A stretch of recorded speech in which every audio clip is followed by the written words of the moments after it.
ይሄንን ነው ከቦርሳ ውስጥ ያመጣው።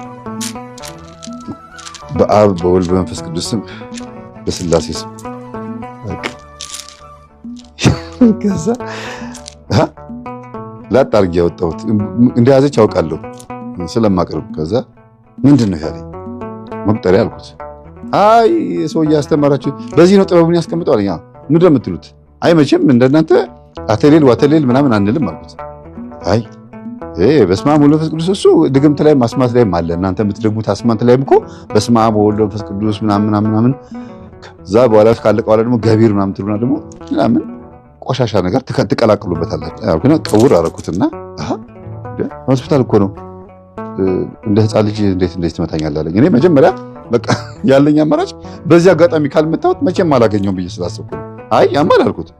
ማመም ያማል ግን ባያምም የሁሉ ሰው ፊት እንደዚህ አይመታም አለኝ። ሰው የለም እኮ አንድ ነው እዛ ጋርና እዛ ጋር ሆስፒታል ውስጥ እዛና እዛ ነው ሰው ያለው። ስንት ሰው ይታያል አልኩት። ከዛ አይ ሰው ፊት እግዚአብሔር ፊት አልኩት። አንተ እግዚአብሔር ፊት ስንት ነገር አድርገሃል። ለማንኛውም እቺ ሁላችንም ቤት አለች።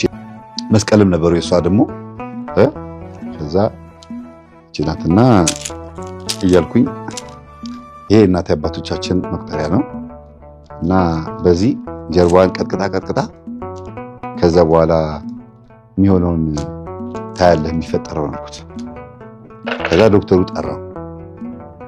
በጣም ተበሳጭቶብኛል ስለመታሁት፣ ግን እንኳንም መታሁት። የዛን ሰዓት የቀወርኩት መሰለኝ ዛሬ ላይ ገጠመኙ እንዲቀርብ ምክንያት የሆነው ዶክተሩ ጠራውና እንትን በቃ ተጨነቀ ዶክተሩ። አይ በቃ ጽንሱ ቅርታ እንግዲህ ለአባት ይሄን መንገድ ይከብዳልና እሷ እያለቀሰች ነው እና እንዴ በቃ ካልሆነ ይውጣ ሲል ጊዜ ወይ ይውጣ አለ። በቃ አይ እንደዛ ካልክ ተነጋገሩና አውጡት እንጂ ጽንሱ በቃ ተበላሽቷል አለ። ባልተራሳውን ማማ አሳየው በስርዓቱ። አንደኛው ጭራሽ ጭንቅላት የለውም፣ ትንሽዬ ጭንቅላት ያለው አንደኛው ልጅ።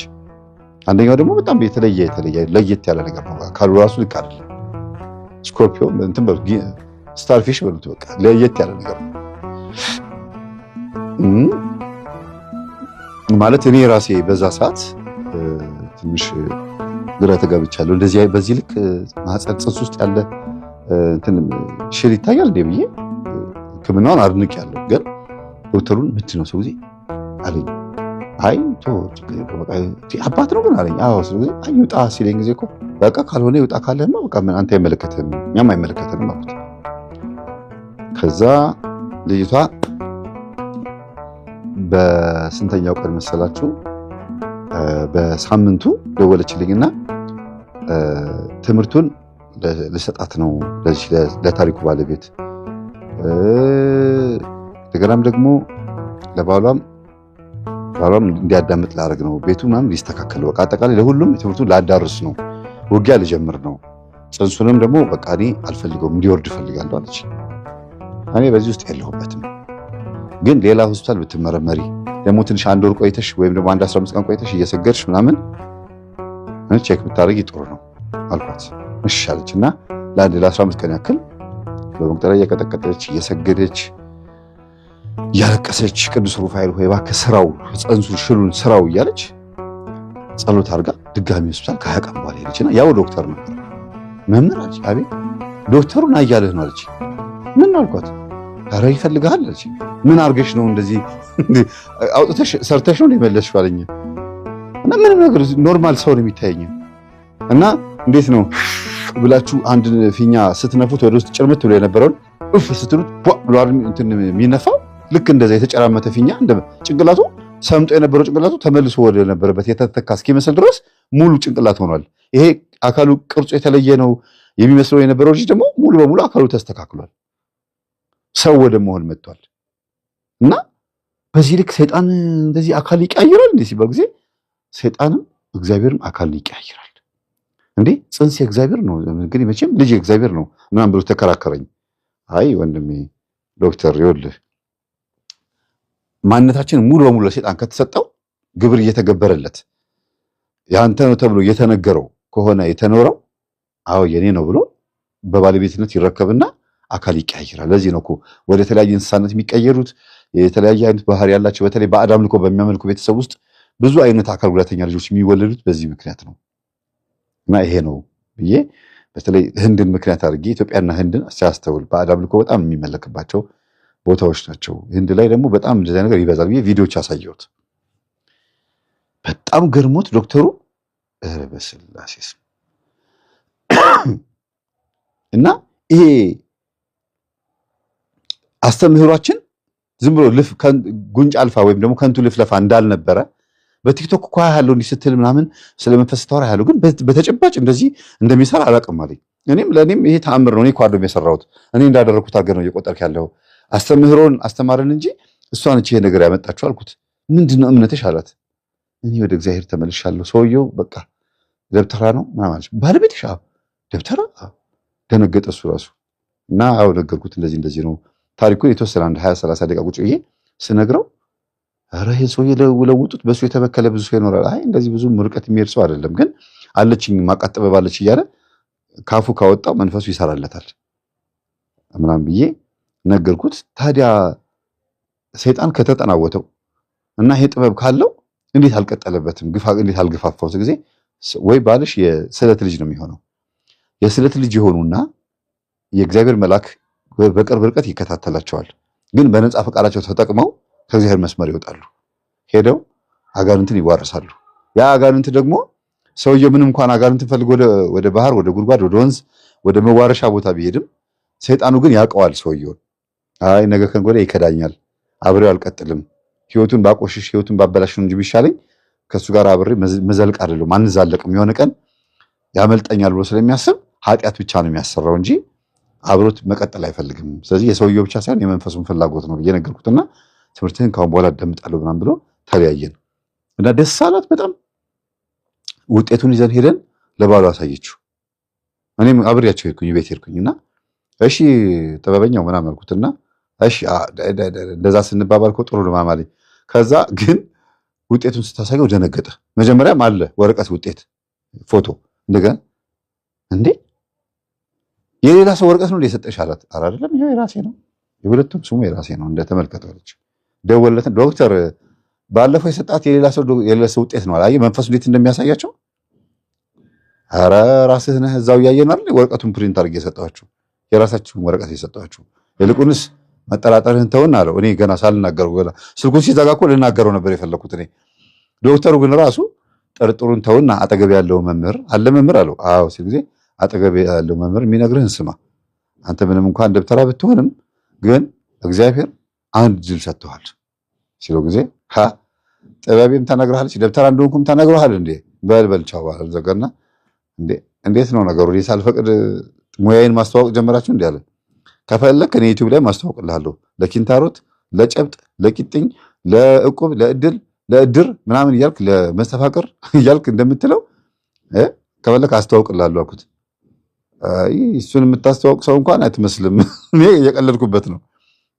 ግን እንደው የጽንሱ ነገር ግን ይከብዳል። እውነትም ግርማ ጥበበኛ ነው አላለም? አሁን መምህር ግርማ እዚህ ምን አመጣቸው? ሰው ጊዜ ያው መቁጠሪያው እሳቸው አልባረኩትም። እሳቸው የባረኩት ሳይሆን ሌሎች አባቶች የባረኩት ነው። በቃ ከገዳም ነው የሚመጣው። እፍ ብላ በስመ አብ ወወልድ መንፈስ ቅዱስ ብላ ነው ይሄ መቁጠሪያ ስትቀጠቅጥ የነበረው። ሌላ ምንም የተፈጠረ ነገር የለም። እውነት እስቲ ወላዲተ አምላክን አለ ተወዳታል እመቤታችን። ሰው ጊዜ አዎ ወላዲተ አምላክን አልኩት። እንደሚለው እንደዛ ነው የሚለው ልጁ እንደሚለው እንደዛ አልኩለት። ከዛ ግን ትንሽ ልቡ መለስ አለ። የሆነ ደፈር ብሎ የመናገር ነገሩን አቆመና የሆነ ወሰነ። እስቲ ትምህርቱን እናዳምጠዋለን። እስቲ አባት ሊሆን ነው እንግዲህ አሁን በጣም ይገርማል ይላል። እኔ የምለው አልኩት ለምን ጥብር የምትለው አልኩት።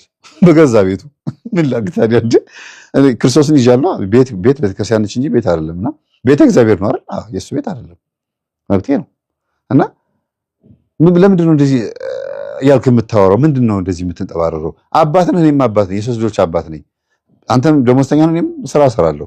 የተለየ ነገር አለ እንደዚህ ጥብር እንድንባባል የሚያደርግ ነገር አልኩት። አይ አድጋቢ ነው እኮ እንጂ ሌላ ነገር የለም። ውስጤ እኮ ጅል እኮ ነኝ እኮ ነኝ ምናምን አለኝ። ራሱ እኮ እኔም እኮ ያው ሚስት ነግራኛለች ውስጡ ንጹህ ነው እና እንዲህ የምትለው ነገር አለ። እሱን ተወው በእናትህ በቃ አልኩት። በቃ ሻይ ቡና ሲያቅርብለት ምናምን አለ። ትንሽ እንደገመትኩት ሲያቅ ጊዜ ደፈር ብዬ ስናገረው ሻይ አፈላች፣ ሻይ ጠጣን፣ ዳቦ በላን ምናምን ባርክ አልኩት። ባረከ። በስመ አብ ብለን ባርከን ምናምን ተለያየን። ከዛ ቀን ጀምሮ ጦርነት ጀመረ። ስግደት፣ ጾም፣ ጸሎት ምናምን። ለካ እኔ ፊት ነው እንጂ እንደዚህ የሚኮፈሰው። ከሄድኩ በኋላ ምን አለኛለች፣ አንቺ ይሄ ነገር ሲያምጪዋልና ጭንቅላቱ ያረገ ከዛ የእመቤታችን ሰልፊ ተንበርኮ ድሮንም እወድሻለሁ እኮ ለሊት አምላክ እመቤቴን እወድሻለሁ፣ ማርያምን እወድሻለሁ። ራሷን እኮ ነው ማርያምን የሚላት። ልክ ትንቢተ ሕዝቅኤል ላይ እንዳለው በራፍ 3 ላይ እግዚአብሔር ራሱ በእግዚአብሔር ስም ገስጫለሁ እንዳለው በራሱ ስም ግን እንደገሰጸው አሁን ደግሞ እሱ ነው በእመቤታችን ስም ይለምናታል ማለት ነው። እና ትንሽ ጸለየ። መዝሙረ ዳዊቱም ሁሉም መጽሐፉ ባፉ ነው፣ ጸሎቱ ባፉ ነው። ጸለየ። ምን አለ? ተኛና ህልም አየ። ያየው ህልም ምንድነው? የሰው ህይወት እንዳበላሽ ይቺ ረጅሟን ሴት ከዚህ ሰው ጋር በማገናኘቱ በተደጋጋሚ ይሆናል ብቻ ደስ የማይል አካሄድ ውስጥ ከቷት እንደነበረና አጋንንታዊ መስመር እንደሆነ እኮ ያውቃል። ሰይጣን እንደሆነ ያውቃል። ግን ሰይጣን ይታዘዝልኛል ሳዘው እሺ ይለኛል ብሎ አለ እንጂ ካዘዘው በኋላ ሰው ህይወት ውስጥ ከገባ በኋላ ህይወትን እንደሚያበላሽ የተረዳው አሁን ነው። ትምህርት እያዳመጠ ገጠመኝ እንትን ህልሙን ካየ በኋላ ገጠመኝ ሲያዳምጥ ምን ሲል አንድ ሳምንት ለሁለት ሳምንት ያክል በጣም በቃ ከዛ ቢሮ ድረስ መጣና ስራ አስኪያጇ ጋር ዛሬ መጣሁት ለይቅርታ ነው አላት። ምንድን ነው አለችው። ማግባትሽ ጥሩ መውለድሽ ጥሩ እንኳንም የወደድሽውን አገባሽ፣ ግን ንስሐ የሚያስፈልገው ነገር ይመስለኛል። አንዳንድ የሆኑ ትምህርቶች አሉ መስማት ያለብሽ። እስቲ የሚጠቅም ትምህርት ነው ሲያ ጊዜ ከአንተ የመጣ ከሆነ እቀበላለሁ አላለችው። በጣም ደስ የሚለው ነገር እግዚአብሔር ሲረዳኝ አያችሁ። መጀመሪያ ያሰብኩት ሐሳብ ራሱ መንፈስ ቅዱስ ነው ያሳሰበኝ። እሱን ካስተካከልኩኝ ሁሉም ይስተካከላል ብያልኩት። ለምንድን ነው ያበላሸውም እሱ ስለሆነ ነው። በተወሰነ መልኩ እግዚአብሔር ያግዘኛል 50%ቱን በደንብ ይረዳኛል ብያሰብኩት በሰውየው በኩል ሲሆን ነው። እና አይ ካንተ ከመጣ ችግር የለውም አለችው። ነው አዎ እሺ ይሄን ትምህርት ሲያዳምጪ ሳዳምጠው ነው የከረምኩት በዚህ ሳምንት። እሺ ያዳምጪ አላት። ስታዳምጠው ሰላሟን ያጣችው ባሏ ሊያቅፋት ሲል እምቢ የምትለው የሚያማት ወሲብ ካረገች በኋላ የሚያማት ፔሪዷ ሲመጣ የሚያማት በጣም ከባድ ህመም ነው የሚያማት። እንደገና ጡት ሳታጠባን ያሳደገቻቸው ልጆችን ጡቴን አላስነካም ብላ የወለደችውን በኦፕራሲዮን ነው። ያው አንዳንድ የከተማ ሴቶች እንደዚህ ናቸው። በምጥ መውለድ አይፈልጉም። ከባሌ ጋር ጥሩ ጊዜ ማሳለፍ ስለምፈልግ በኦፕራሲዮን መውለድ የምፈልገው ብለው ይወልዳሉ። ጡትም አያጠቡም፣ በጡጦ ነው የሚያጠቡት። እና የጡጦ ልጅና የኦፕራሲዮን ልጅ ችግር አለበት እያልኩ አይደለም ያለሁት። ግን ምንድነው ሞር ማግኘት የሚገባውን አእምሮ በደንብ ሊያድግ የሚገባ በእናት ጡት ስለሆነ የላም ወተትና የጡት ወተት ይለያያል። የከብት ወተትና የሰው ወተት ይለያያል አይደል? ከሰው ማንነት የሚገኝ ወተት ሰው ያደርጋል። ከከብት የሚገኝ ወተት ደግሞ ያው የዋህ ያደርጋል። ከብት እንኳን አያደርግም፣ ግን የዋህ ያደርጋል። እኔ ወተት በጣም ስለምወድ ነው። እና ብቻ ዞሮ ዞሮ ገጠመኙን ስታዳምጠው ደነገጠች። ብቻዋን ስቅስቅ ብላ ማልቀስ ጀመረች። እና መጥቶ ምን ሆነሽ ነው አላት። ለመጀመሪያ ጊዜ ተጣልተዋል እኮ አይነጋገሩ ምን አይሉ በቃ ዝም ብለው ቡና አፊለት ብላ ስልኳን ይዛ ሶፋ ላይ ትቀመጣለች። ቡና ይፈላል፣ ቡናውን ይጠጣል። በቃ ከልጆቹ ጋር ይጫወታል፣ ቴሌቪዥን አይቶ ይተኛል። 2 ዓመት 3 ዓመት እንደዚህ ናቸው ተኮራርፈው በቃ ልጥጥ ብለው ነው የሚሉት። እና የእሷ የልብ ድንጋይነት እሱ ጋርም ስለመጣ ይቅርታ አድርጊልኝ በቃ ምናምን የሚለው ነገር የለውም። እሷም ደግሞ ያው መንፈስ ስላለ እንዴት ነው የምትለው? ተመሳሳይ አይነት መንፈስ ሆነ። የበላችው በዛው ቡዳኗ በዛው በትዕቢት መንፈሷ ስለሆነ እሱን ያፈቀረችው ያው መንፈስ ደግሞ መጥቶ እሱን ልብ ድንጋይ ያደረገው ቅድም እንደነገርኳቸው። እና ይቅርታ የለ ፍቅር የለ ምን የለ እንደዛው እንደተቃቃሩ አልጋ እንደለዩ ሶፋ ላይ ትተኛለች። ከፈለገ እሱ ሶፋ ላይ ይተኛል። እንዲያውም አንዳንድ ጊዜ እሱ አልጋ ላይ እንዲተኛ ብላ ሶፋ ላይ ስትተኛ እሱም ሶፋ ላይ መጥቶ ይተኛል፣ አልጋውን ስለማይፈልገው። መንፈሱ አያችሁ፣ ሁለቱንም አልጋቸውን አስለቀቃቸው። ከዛ ልጆቹ ናቸው አልጋ ላይ የሚተኙት። እና ምን ሆነሻል ብሎ ለመጀመሪያ ጊዜ ሲመጣ ናስቲ ቁጭ ብላለችው። እንግዲህ ከስንት ዓመት በኋላ አይደል እንደዚህ ማውራት የጀመርነው አለችው። አዎ ያገባው በመስተፋቀር ነው አለችው። ብድግ አለ፣ ደነገጠ። አላት በመስተፋቀር ነው ያገባው አለችው። ለምን እሺ አሁን ለምን ነገርሽ? ለምን ደሞ ታለቅሽ አላት። ይሄን ትምህርት አዳምጪ ኃጢአቴን ነግሮኝ ነው፣ እኔ ጥበብ ነው ተብዬ ነው ያንን መስተፋቅር የሚያደርገብን እገሌ የሚባለው ሰው ነው ጥበቃ የነበረው እሱ። እኔ አንተ ስታዋርደኝ አይቶ እንዲህ አይቶ እንዲህ ሰርቶ ሊማን ብላ ነገረችው የ4 ዓመት ታሪክ። በስላሴስ በቃ በጣም ተናደደ፣ ደነገጠ። ገጠመኝ ስላላዳመጠ ነው እንደዚህ ያለው። ጓደኞቹ ጋር ደወለ፣ እንደዚህ እኮ ነው ያገባችኝ ምናምን በቃ እናቱ ጋር ቤተሰቦቹ ጋር ደወለ። ከዛ መጨረሻ ላይ አንዷ እህቱ መሰለች እህቱ ትሆን ቤተሰቡ እና ወልደሃል በጣም ጥሩ ሰው ስለሆነች ነው የነገረች። ያዳመጠችው ትምህርት ደግሞ ጥሩ ትምህርት ቢሆን ነው ምትልህም አሁንም የሚያዋጣ እሷን መስማት ነው አለችውና ተመልሶ መጥቶ ቁጭ አላጠገቡ።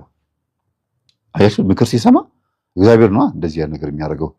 ይሄ ልክ ምክር ሲሰማ አንድ ሰው ልጉጥ ብሎ መጥቶ እሺ ምከሩኝ የሚል ሰው በጣም ንጹህ ሰው ነው። በጣም እንደዚህ አይነት ሰው ይለወጣል፣ ገነት ይገባል ብዬ አስባለሁ። ለምን ሁሌ በምክር ነው የሚኖረው፣ ሁሌ ደግሞ የመለወጥ ቻንስ ይኖራል ብዬ አስባለሁ። ከዛ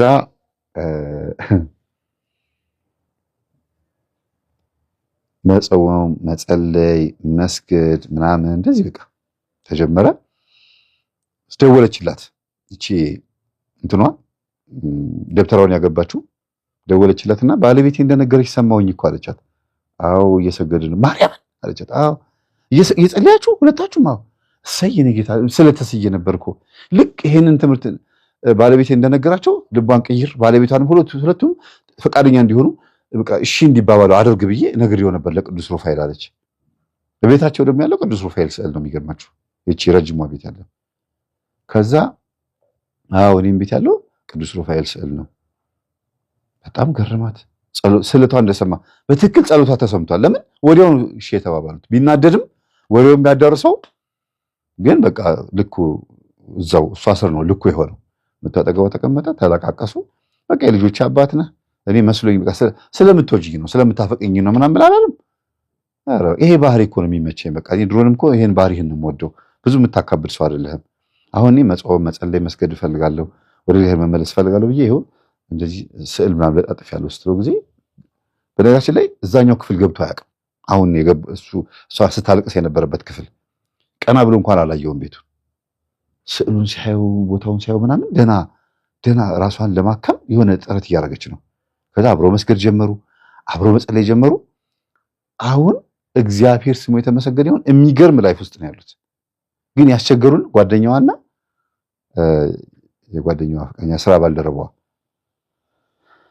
እነሱ ናቸው። ፈጽሞ ከዚህ ነገር ስላልተነካኩ መስተፋቅሩም ስላላገኛቸው በራሳቸው ህይወት ውስጥ ስለሆኑ ያሉት እነዚህ እንግዲህ በዚህ ልክ ነው የተስተካከለው። ከዛ እናትየዋ ጋር ደግሞ ሄድን።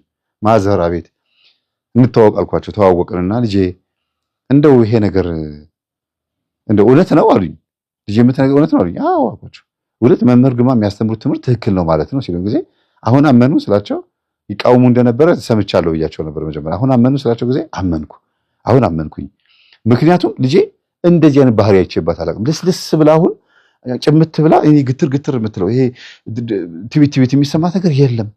በቃ መንፈስ ቀሚሷን ለብሳ ምናምን ተመቷል መንፈሱ አሉኝ። አዎ የኔ እናት ግን ይሄ መንፈስ ከየት መጣ አልኳቸው። እንግዲህ ከእናቷ የመጣ ሊሆን ይችላል። እናቷ ገጠር ነች ያለችው አሉኝ። እርሶም ጋር የለም ይሄ ነገር? አክስቴም ጋር አለ ብላኝ ነበር አልኳቸው። ያው በዘር ይኖራል። እኔም ሲነኩኝ አልወድም አሉኝ እንደዚህ ብሎ። አዎ ማዘር እኔም ሲነኩኝ አልወድም አልኳቸው። አንቺም እንደኔ ነሽ አሉኝ። አዎ ሲነኩኝ አልወድም፣ ግን መንፈሳዊ ህይወት ውስጥ ስንሆን ትህትና ይቀድማል አልኳቸው። እሱማ መች የት ተገኝቶ የእግዚአብሔር መንገድ የት ተገኝቶ እሱማ ደስ ይላል ምናምን ብለው ዝም ብሎ ይሄ የማስመሰል አለ አይደል እንደዚህ ነገሮች ሲያሳዩ ጊዜ የኔና ትምህርቱን ያዳምጡ እስቲ እና ይኸው ዛሬ ፍላሽ ይዤልዎት መጥቻለሁ። አይ ፍላሽ አያስፈልገኝም ዩቲዩብ ላይ ያለ አይደል ንገረኝ፣ እኔ ራሴ የሪሞት ኮንትሮል አለኝ ችግር የለውም አሉና ኦፕሬት ማድረግ ይችላሉ፣ ጎበዝ ናቸው። ጠቅጠቅ አድርገው መምህር ተስፋዬ ብለው ጽፈው ምናምን ብለው ገቡ። የመምህር ግርማን ሁሉንም አካውንቱን ፊት ለፊት ያደረጉት ፒን አደረጉት፣ በቃ ቲቪው ላይ ማለት ነው። አዳምጣለሁ። ልጄን የለወጠ ትምህርት እኔን ይለወጠኛል ብዬ አስባለሁ አሉ። ተመስገን የኔ ጌታ፣ ምንም ብዙም አላባከኑብኝም። ባለፈው ሳምንት ቅዱስ ቁርባን ተቀበሉልኝ ማለት ነው። እናት አክስቷ እናቷ ማለት ነው። ከዛ አሁን ከገጠር እነሱን ልናስመጣ ነው። አሁን እንድትጸልዩልን የምንፈልገው ለማን ነው? ጓደኛዋና ባሏ የተጋቡት እነዛ እስካሁን ልጅ አልወለዱም። እስካሁን እየተደባደቡ ነው። እንዲፋቱ ቤተሰቦቻቸው እንትን እያሏቸው ነው። ይሄን ገጠመኝ ካዳመጠች በኋላ እርግጠኛ ነኝ ከዚህ በኋላ ብዙ ገጠመኝ ማዳመጥ ትጀምራለች እና የምትጽፉት ኮሜንት ጓደኛዋን የሚያስተምር ነው። በደንብ አድርጎ የሚያስተምር። እስቲ ምከሯት። እኔ አሁን መምከር እኮ ለእኔ ቀላል ነው፣ ግን ቡጤና ምክር ለሰጪው ቀላል ነው የሚባለው አይደል? እናንተ ግን በህይወታችሁ ነው የምትመክሯት። እኔ እንዲሆኜ ብላችሁ ነው መምከር ያለባችሁ። እህቴ ግዴለሽም ብላችሁ እናንተ መምከር የሚገባችሁ እስቲ ምከሯትና ከዛ ቢሮዬ ስትመጣ ደግሞ እኔ በደንብ አድርጌ እመክራታለሁ። አልያዝ አለች፣ አልጨበጣች። በጣም አስቸጋሪ ልጅ ሆነች።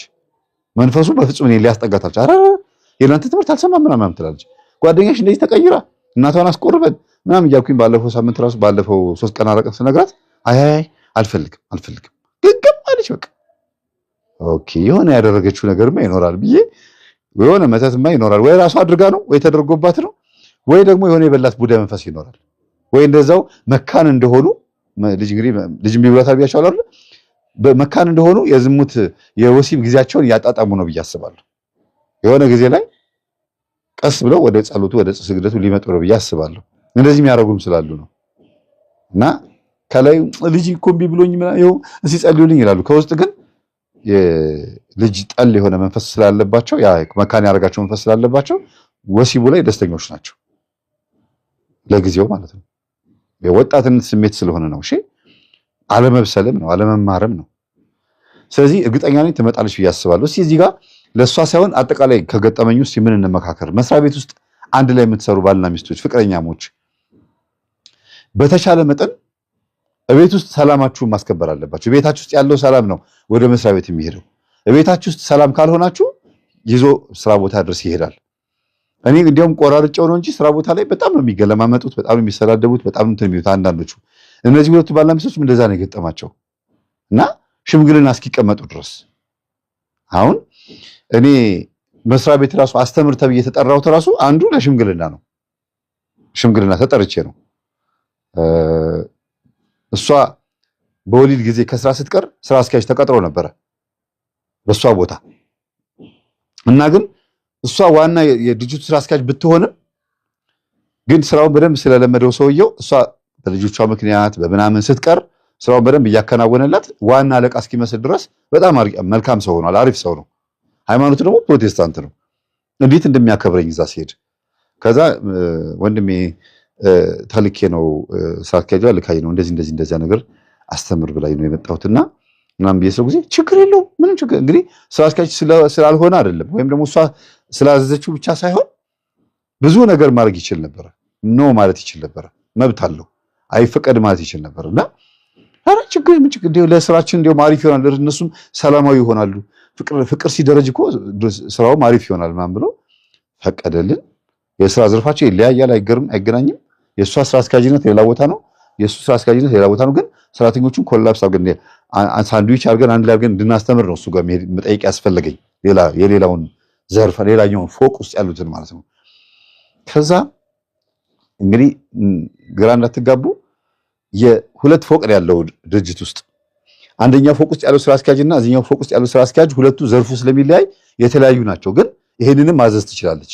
እሷ ባትኖርም ግን የእሷንም መስራት ደግሞ ይችላል። ለዛ ነው እሱን ማስፈቀድ ያስፈልገኝ። የእሱ ድርጅት ላይ እሷ ማዘዝ ብትችልም ግን ደግሞ ማስፈቀድ አለብኝ እና ሳስተምራቸው ከፖለቲካ ከዘረኝነት ከሃይማኖት ከምናምን የጸዳ ሆኖ መናፍስትን እንዲያውቁ የእናት አባቶቻቸውን የዛር መንፈስ እንዲከላከሉ ነበር አስተምህሮ። አሁን ድረስ ይደውልኛል። አንተ መምህሩ የምትናገረው ነገር በገጠሜ ላይ የሚገርም ነገር ነው። እናቴ እኮ አዳልሞቴ ታመልክ ነበር አላለኝም? ፕሮቴስታንት ነው ብያቸዋለሁ። ኧረ አዎ ታዲያ አዳልሞቴ ሃይማኖት እኮ ስትነገር ሰምቼ ነው እኮ እናቴ አዳልዬ ትል ነበረ። ግን ሃይማኖት አሁን ደግሞ ሳስበው ፕሮቴስታንት ነኝ። ደግሞ በጣም ጎበዝ ሰንበት ተማሪ ነበርኩ በልጅነቴ እና በጣም እየገረመው ነው የሚሰማው ገጠመኝ። አሁንም ድረስ ስቲል አልቀየረም ሃይማኖቱን። ምንም የሚቀይርበት ምክንያትም የለም አሁን ባለው ሁኔታ። ግን እየተደነቀ ነው ትምህርቱን የሚያዳምጠው። ለምን ብትሉ እየኖረ ያለውን ህይወት ነው የሚነግረው። ኢቭን ሚስቱን ከፈታት አሁን 5 ዓመት ነው 4 ዓመት ሆኖታል። እያሰብኩበት ነው አለኝ ኮሜንት አድርጎ።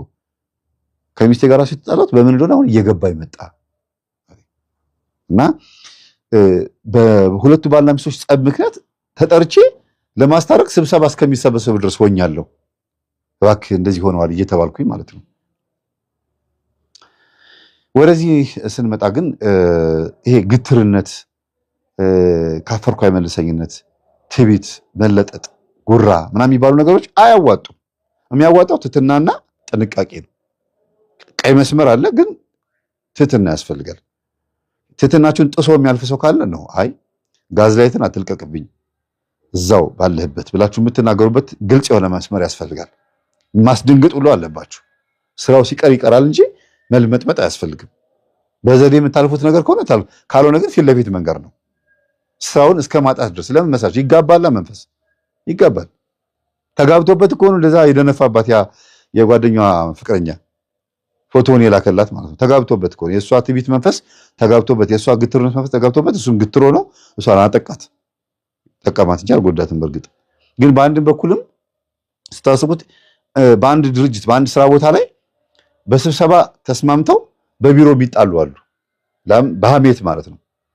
እሷ እንዲህ ስብሰባ ላይ እንዲህ ብላ የሚባባሉና በየግል ህይወታቸው ችግር አለባቸው። ስብሰባ ላይ ግን በጭብጨባ ይስማማሉ፣ እጅ በማውጣት ይስማማሉ፣ ከዛ በፊርማ ይስማማሉ። በምን ነገር ደሞዝ ነዋ ጉዳዩ፣ ደሞዝ ጉዳይ ስለሆነ የብር ጉዳይ ስለሆነ ነው። ካልተስማሙ የሚመጣ ነገር ስላለ ነው። እና መሆን ያለበት እንደኔ በስራ ቦታ ላይ ለየት ያለ ሐሜት ከመጣ ያን ሐሜት ማዳፈን የሚቻልበትን ሲስተም መፍጠር ነው። ሐሜቱ እየተቀጣጠለ ሲመጣ እርስ በርስ በጣም ትጠፋፋላችሁ። ከባድ ነው። ይህንን እንድናገር ያስገድደኝ ምንድነው ጸሎት ቤት ቁጭ ብለን እያስተማርኳቸው አሁን ቅርብ ጊዜ እነዚህን ሁለት ባልና ሚስት አጭርና ረጅሙ ማለት ነው ምን አለችኝ? እኔ እንዲያውም ደብተራውን እንደ ጓደኛ አድርጌ እኔ ላይ የሳቁብኝን በሙሉ ላጠቃቸው አስቤ ነበር አለች። አያችሁ እንዳለ የሳቁብኝ በሙሉ ግን ወዲያውኑ ይሄ ጥበቃ ይሄ ዘበኛ ደብተራው ማለት ነው ቶሎ ብሎ የማፈቅረውን ሰው ወደ እኔ ስላመጣልኝ ይሄንን ተውኩት እንጂ እንዲያውም እሱን ከማምጣት ይልቅ እነሱን እያንዳንዳቸውን ከዚህ ድርጅት አባርልኝ ወይም ደግሞ እንዲያንኮታኩትልኝ እንዲያሳምምልኝ ልል ነበር ያሰብኩት አለች። እንዲበቀልኝ ፈልጌ ነበር አለች። በተገኘው አጋጣሚ ግን ተገለበጠና ፍቅረኛ እንደሚያመጣልኝ ሲነግረኝ እሺ ብዬ ተቀበልኩት። ያንን ረሳሁት አለች። ሰይጣን ግን አይረሳም። ሰይጣን አይረሳም። በጣም ከባድ ነው ያለው ነገርና የእናንተው ስራ ነው የሚበላሽባችሁ። አጠገብሽ ቢሮ አጠገብሽ ከምትሰራው ሴት ጋር ካልተስማማሽ፣ አጠገብ ካለችው ጋር አጠገብሽ ካለው ጋር ካልተስማማሽ ወይም ካልተስማማህ፣ እርስ በርስ ፍቅር ከሌላችሁ ነገ ከነገ ወዲያ ሌላ ችግር ውስጥ ነው የምትገቡት። ዋናው ምንድነው ማን ምን አይነት ኑሮ የሚኖር ነው ብሎ መታወቅ ጥሩ ነው። አጠገብ ያለች ሴት ኑሯ፣ ትዳሯ ምን ይመስላል፣ ህይወቷ ምን ይመስላል፣ ባህሪዋ ምንድነው ብሎ ማወቅ የስራ ባልደረባችሁን ቢያንስ እንኳን ለነገሩ እንኳን አይደለም እናንተ በቀደም ቲክቶክ ላይ ሽምግልና እያየሁ ነበር። ቄሶች ምናምን ተሰብስበው አላያችሁም? ቪዲዮ ላይ ሽምግልና ቄሱ ቆመው እሺ ልጃችን ማን ትባላለች ሲሉ ጊዜ በቃ ስሙን ዝብርቅርቅ አደረጉት። እንዴ ለሽምግልና መጣችሁ የሙሽሪትን ስም እንኳን አታውቁም እንዴ? የቤቱ እንግዲህ ሽማግሌ ሲጠይቁ ሲናገሩና በዚህ ልክ አጠገባቸው ያለውን ነገር የማያውቁ አሉ። የተላኩበትን ዓላማ የማያውቁ ሰዎችም አሉ። ስለዚህ እናንተ ስራ ቦታ ስትቀመጡ በዙሪያችሁ ያሉ ሰዎችን ማወቅ፣ ትምህርት ቤትም ከሆነ አጠገብ የምትቀመጠዋን ሴት፣ አጠገብሽ የሚቀመጠውን ወንድ፣ አጠገብሽ የምትቀመጠዋን ሴት እርስ በርስ መተዋወቅ፣ የሚያስተምራችሁን መምህር በተቻለ መጠን ለማወቅ ጥረት ማድረግ፣ ጎረቤቶቻችሁን ለማወቅ ጥረት ማድረግ፣ ብቻ ለተወሰነ ጊዜያት የተወሰነ ጊዜ አብራችሁ የሚቆያችሁን ሰው ለማወቅ ጥረት ማድረግ ነው። ከምን አንጻር የሱ ወደ እናንተ እንደሚመጣ መልካም ነገሩ ነው ወይስ መጥፎ ነገሩ ነው የሚመጣው? የሆነ ሳለ ምናልባት ኢንፍሉዌንስ ቢፈጥርብኝ፣ አታክ ቢያደርገኝስ፣ ተጽዕኖ ቢፈጥርብኝስ ብላችሁ እንድትጠነቀቁ ይጠቅማችኋል ማለት ነው። አንዱ ምክር ይሄ ነው። ሁለተኛ ምክር ግን የፍቅር ጥያቄ ወደ እናንተ ህይወት ሲመጣ ሰዎች እንደሚወዷችሁ ሲነግሯችሁ ለዛ ፍቅር ጥያቄ በጣም ትህትና በተሞላበት መልስ መልሱ። እወድሃለሁ፣ እወድሻለሁ ብለው ሰዎች ወደ እናንተ ህይወት ሲመጡ የምትመልሱት መልስ ለቀጣዩ ህይወታችሁ አስተዋጽኦ አለው። አንድ መጥፎ መልስ ከመለሳችሁና ካበሳጫችኋቸው የዛ ፍቅር ግፍ ይመጣባችሁና እናንተም በህይወታችሁ ትሰቃያላችሁ። የእናንተም ደግሞ የፍቅር ጥያቄ ተቀባይነት ላይኖረው ይችላል። ምክንያቱም መልካምነት መልሶ ስለሚከፍል እንደገናም ደግሞ የምላስ ያፍህን ፍሬ ትበላለህ ስለሚል አንደኛው ይሄ ነው። ለንጹህ ፍቅር ንጹህ መልስ መመለስ። ማትወዳት ወይም ደግሞ እንደዚህ አይነት ነገር ስሜት ከሌላችሁ ግልጹን መናገር። አይ እኔ እንደዚህ አይነት ሐሳብ የለኝም ይቅርታ እና በጣም ግን ታንኪዩ ግልጽ ስለነገርሽኝ አመሰግናለሁ ምናምን ብሎ ለንጹህ ፍቅር ጥሩ መልስ መመለስ። ያ ሰው የፈለገ የበለጠ ይውደዳችሁ፣ ያቺ ሴት የበለጠ ትውደድህ፣ ያ ሰው የበለጠ ይውደድሽ፣ ችግር የለውም። ግን ለንጹህ ጥያቄ ንጹህ መልስ መመለስ ነው። ለንጹህ ደብዳቤ ንጹህ መልስ መመለስ ነው። ማላገጫ መሳቂያ አለማድረግ። ለምን ምላሹ መጨረሻ መጥፎ ነው የሚሆነው ስታደርጉት። ሌላው ሁለተኛው ጉዳቱ ጥሩ መልስ ባለመመለሳችሁ የሚመጣው ጉዳት ምንድነው? ባላገጣችሁባቸው ቁጥር ባሾፋችሁባቸው ቁጥር ልባቸው በጣም እየከበደባቸው እያዘኑ ህይወታቸው እየተጎዳ ነው የሚሄደው። ያፈቀራቸው ሰው ህይወቱ ሲጎዳ ደግሞ ማየት በጣም መጥፎ ነው። ምን አጠፋ ያ ሰው ወይ ምን አጠፋቻች ሴት? በእናንተ ህይወት ውስጥ ያመጡት ምንም መሰናከል የለም። እንደሚያፈቅሯችሁ ብቻ ነው የተናገሩት። ታንኪዩ ከሆነ ታንኪዩ ነው። እሺ እኔም ወድሃለሁ ወድሻለሁ ከሆነ ጥሩ ነው። አይ አልችልም ከሆነ ደግሞ አልችልም ብላችሁ ኖ ተው እንደዚህ አታርጉ፣ በቃ እንደዚህ አይደረግም ምናምን ብሎ ጓደኞቻችሁንም ማሳረፍ ነው ማስቀመጥ ነው። አለዚያ ከባድ ነው። የእነሱ ጓደኞች መጥፎ ምክር ይመክሯቸውና ቆይ እሰራልሻለሁ ይባባላሉ። ሌላ ነገር ውስጥ ይገቡባቸዋል። ስለዚህ መልካምነት ለራስ ነው። የፈለገ ቦታ ብትሄድ መልካምነት ለራስ ነው። እኔ ካጋባኋቸው ውስጥ የተፋቱብኝ ሰዎች የሉም። ማንም የተጣላብኝ ሰው የለም። የምክር አገልግሎት ላገለግል ሲሄድ ግን በውስጣቸው መጥፎ ሐሳብ ያሳስባቸዋል። ካገቡም በኋላ አይደለም በጮኝነት ጊዜ በፍቅር ጊዜ ቀርቶ ካገቡም በኋላ ጥለሽው ሂጂ በቃ ከዚህ ቤት ውልቅ በይ የሚለኝ ጸባይ ይመጣል። ምንም ሳያርገኝ አብረን ስለሰገድን አብረን ስለበላን እንዲህ አይነት ህይወትማ አይሰለችም እንዴ? በጣም ይሰለቻል። ትንሽ እንኳን ወጣ ያለ ነገር ምናምን በቃ ከመሬት ተነሱ ፍጥር አድርጎ አልጣላ ሲሉት ስልችት እንዲላቸው ያደርጋል። ያን ህይወት መልካም ነገር ይሰለቻል። ቤተሰቦች ከባድ ነው አይደል? እና አንዳንዶቹ ደግሞ በቅርብ እኔ ከማበላቸው፣ ከማጠጣቸው፣ ከማግዛቸው፣ ከማለብሳቸው ወይም ደግሞ በዙሪያ ካሉት ምስኪን ናቸው ብዬ ከማስባቸውና በሴትነትም በወንድነትም ከምረዳቸው እህቶች መካከል እግዚአብሔር ረድቶኝ እናንተ ሰጣችሁኝ ከማግዛቸው ሰዎች መካከል ራሱ ልባቸው የሚከብድብኛሉ። ማለት ገና ለትዳር ላጋባቸው እንደሆነ ሲያውቁ ምናምን ልባቸው ቅይር ይላል። ሌላ ነገር ውስጥ ይገባሉ። ኢቭን ስለነሱ ራሱ ጸሎት በምጸልይበት ሰዓት ሱባኤ ስገባ ምንድነው እነዚህ ሰዎች እንዴ እኔ ለሷ ህይወት ያሰብኩላት እንኪ ለትራንስፖርት እንኪ ለእንደዚህ ይሄ ለልብስሽ ይሄ ለቤት ኪራይ ላስቤዛችሁ ብዬ በሰጠኋቸው ለምንድነው እንደዚህ የሚሆኑት? በውስጣቸው ያለው መንፈስ በጣም ከባድ ነው ብዬ ሱባኤ ሲይዝ በጣም የሚገርም ነገር ነው የሚያሳየኝ። ከእኔ ሊያርቃቸው የሚፈልግ መንፈስ እንዳለ የሆነ እኔን የሚቃወሙኝ እኔን የሚጠሉኝ ሰዎች በስልካቸው ላይ ፓተርን እንደሚታይ ያሳየኛል። ማለት የስልካቸው ፓተርን ላይ እኔን የሚቃወሙኝ ሰዎች ፓተርን አድርገው አያለው በህልሜ። አንቺ ለምን ይሄን ፓተርን አደረግሽው ምናምን ብዬ ጠይቃቸዋለሁ በህልሜ ማለት ነው። ከዛ ሲነጋ ግን ኦኬ ስለዚህ ከኔ አስወጥቶ ሌላ ነገር ውስጥ ሊወስዳቸው ነው ማለት ነው ብዬ በጣም በቃ እንትን ይላሉ። ይሄ መንፈስ ሁሉ ጊዜ በልባቸው እነሱ እኮ ክፉ አላሰቡም እኮ፣ ግን ያ እነሱ ውስጥ ያለው መንፈስ እኔ ቀጥቼ ገርቼ ወይም ደግሞ የኔን ትምህርት አዳምጠው ወደ እኔ ሲመጡ እኔን ለምን ወደዱት፣ ለምን ቀረቡት፣ ለምን የሱን ትምህርት አዳምጠው ተለወጡ ብሎ የሚመቀኘው መንፈስ የሚናደደው መንፈስ ይመጣና ከኔ ጋር ሊያጣላቸው እንደሚፈልግ ይነግረኛል ማለት ነው፣ ያሳየኛል። በእውነትም አሁን አንዷ እንደዚህ ርቃለች። በቃ በስልኳ ላይ ያንን ፓተርን አየሁኝ። ያንን ባየሁኝ በወር ነው በሁለት ወር ውስጥ በቃ ተራራቀን። በጣም ገረመኝ።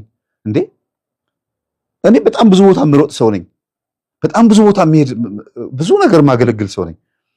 ከዛ አገልግሎት አንጻር ካለችኝ ጊዜ ቆርጬ መጥቼ ነው ከነሱ ጋር የማወራው ማናግራቸው። ልባቸውን ክብድ ያደርገውና ከኔ ያርቃቸዋል። ኧረ እባካችሁ መልሼ ራሱን እንዴት ከኔ ጋር ብትጣላላችሁ አንድ ቦታ ከማይቀመጥ ሰው ጋር እንዴት ትጣላላችሁ ብዬ ስላቸው በቃ የለም እና ምንድነው አይደለም በትዳር ውስጥ ቀርቶ ገና በትውውቅ በእንትን በእገዛ ደረጃ እንኳን ለምን አገዝካቸው ብሎ የእነሱ መንፈስ እኔ ጋር መጥቶ ራሱ ስቃይን ነው የሚያበላኝ። የእነሱ መንፈስ ደግሞ እነሱ መልሶ ራሱ ልባቸውን ያከብደዋል፣ ይጋባል ማለት ነው። እኔ እሺ ይዤ ቀጠቀጥኩት፣ ታሰርኩት። እነሱ ጋር ግን ያን መንፈስ እንዴት እንደሚያስሩት ራሱ ግራ ይገባቸዋል፣ እልከኛ ያደርጋቸዋል። በጣም ዝም የሚሉ ጸጥ የሚሉ ጭምታኝ የሚሆኑ ሰዎችን እምፈራውም ለዛ ነው።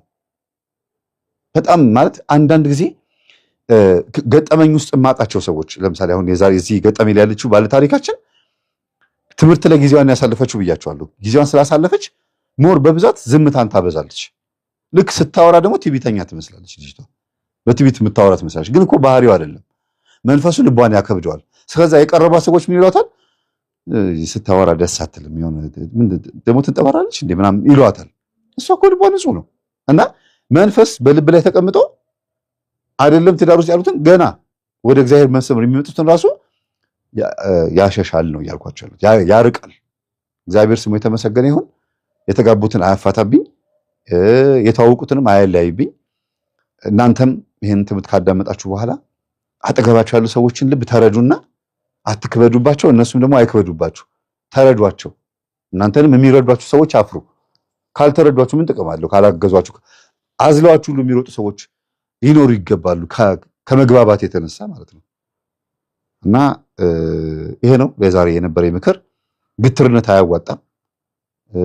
ትዕቢት፣ ልብን ማክፋት፣ ልብን ማጥቆር አያዋጣም።